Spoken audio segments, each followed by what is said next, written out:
ஆனா இது மாதிரி தனிப்பட்ட முறையில தவறான சொற்களை உபயோகப்படுத்தி பண்றது, ஒரு உண்மைக்கு புறம்பான செய்திகளை சொல்றது, வேணுமனே பிரச்சனை உண்டாகட்டும், சட்ட ஒழுங்கு பிரச்சனை உருவாக்கணும்ன்ற பேசுறது இது ஏற்கத்தக்கதல்ல.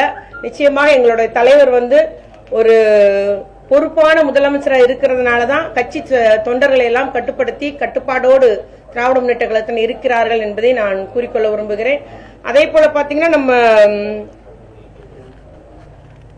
அவருடைய தவறான தகவல்களை, நிறைவேற்ற முடியாத செயல்களை, நடைமுறைக்கு சாத்தியப்படாத செயல்களை எல்லாம் அடுக்குமொழியில பேசி தவறாக சமுதாயத்தையும் சமூகத்தையும் நம்ம தமிழ் சமூகத்தை தவறாக வழிநடத்துகிறார் என்பது என்னுடைய குற்றச்சாட்டாக வைக்க விரும்புறேன். அதே போல அவருக்கு பணம், அவருடைய கட்சிக்கு பணம் எல்லாம் எங்க இருந்து வாங்குறாருன்றது உங்களுக்கு எல்லாம் தெரியும் நினைக்கிறேன். இலங்கை தமிழர் பிரச்சனையை முன்னிறுத்தி உலக அளவுல பல்வேறு நிதி அவர் நன்கொடையாக அவருடைய கட்சிக்கு பெற்று வருகிறார். அதனால எப்படி இலங்கையில நம்ம ராஜபக்சே எதிர்க்கிறோமோ அதுபோல தமிழ்நாட்டில் திராவிட முன்னேற்ற கழகத்தை எதிர்ப்பாக நாம் காட்டிக்கொள்ள வேண்டும் என்பதற்காக ஒவ்வொரு கட்டத்திலும் திமுகவையும் திமுக தலைவர்களையும் அவதூறாக அவர் பேசி வருகிறார் என்பதை நான் குறிப்பிட்டு கூற விரும்புகிறேன்.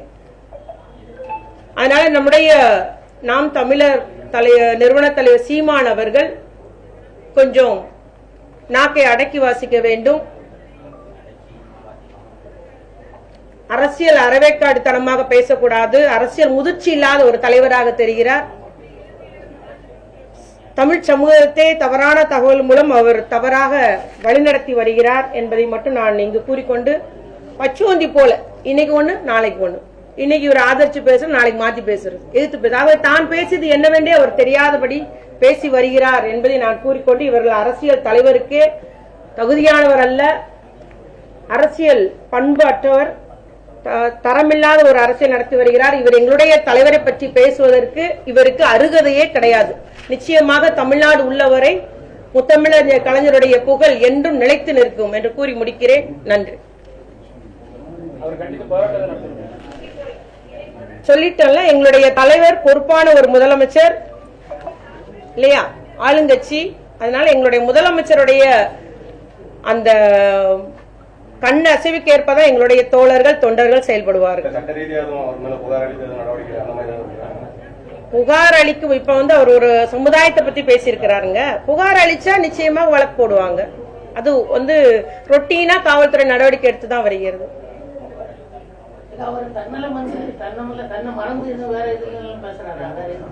சொன்ன மனநிலை சோதிப்பது நல்லதுன்னு சொன்ன இல்லையா.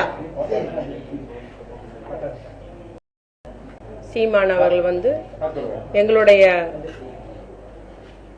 கழக தலைவராக இருந்து 5 முறை முதலமைச்சராக இருந்த முத்தமிழறிஞர் கலைஞரை பற்றி இழிவாகவும் அவதூறாகவும் பேசியதை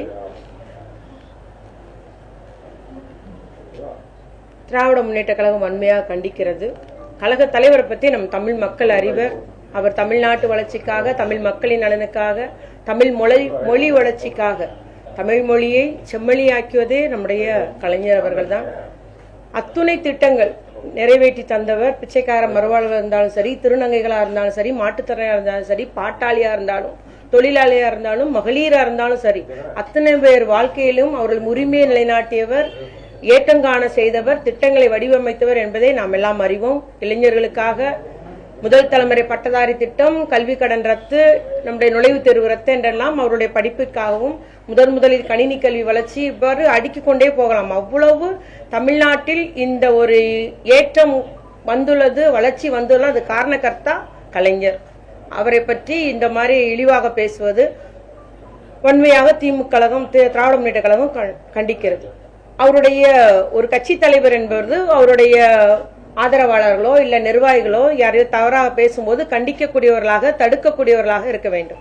ஆனால் ஒருத்தர் அதை நம்முடைய கழக தலைவர் கலைஞர், முத்தமிழறிஞர் கலைஞரை பற்றி பேசும்போது இவர் எதிரே உட்கார்ந்து சிரித்துக் கொண்டிருக்கிறார். ஆக ஒரு தலைவனுக்கு உரிய பண்பு இல்லாத ஒரு தலைவன் என்ற முறையில் அவர் ஒரு வழிநடத்த தெரியாத நிலையில இருக்கிறார் என்பதை நான் கூற விரும்புகிறேன். அதே போல பாத்தீங்கன்னா அவர் நமக்கு முன்னால ஒண்ணு பேசுறாரு, அப்புறம் அதை மாத்தி பேசுறாரு. இதே தலைவருடைய மறைவன்று என்ன பேசினாரு, எதிர்கால இளைய சமுதாயத்தினருக்கு கலைஞர் ஒரு படிப்பினைன்னு சொன்னாரு.